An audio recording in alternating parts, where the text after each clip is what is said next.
So question number 46, which is from data structure. The number of possible mean heaps containing each value from 1 to 7 exactly once. So we have to construct mean heap, and number of mean heap we have to calculate. Okay.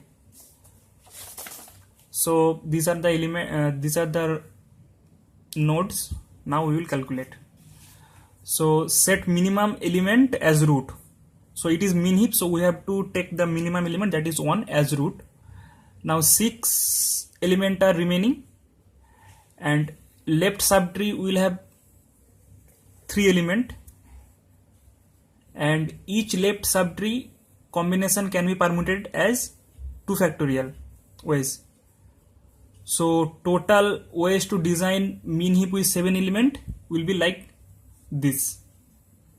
If you calculate it, it will give you 80, which is the answer of this question.